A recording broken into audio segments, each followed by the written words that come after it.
Ya, meskipun ditinggalkan oleh PKB, bakal calon presiden dari Koalisi Indonesia Maju, Prabowo Subianto, menegaskan tidak ada lara dalam demokrasi.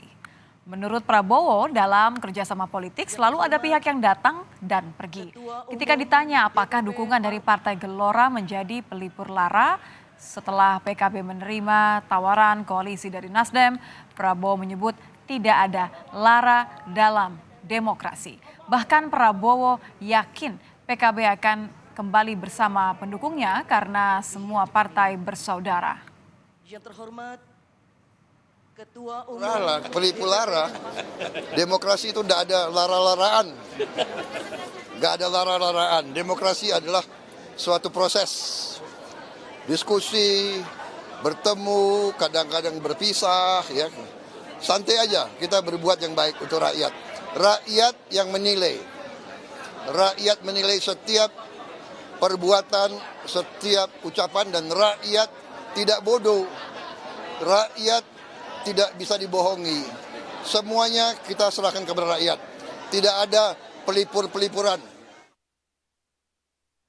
Sementara itu PKS menghormati keputusan Partai Nasdem dan PKB yang mendeklarasikan duet Anies Baswedan dan Muhaimin Iskandar sebagai bakal Capres dan Cawapres 2024. PKS juga meminta maaf tidak bisa menghadiri deklarasi duet Anies dan Muhaimin di Surabaya.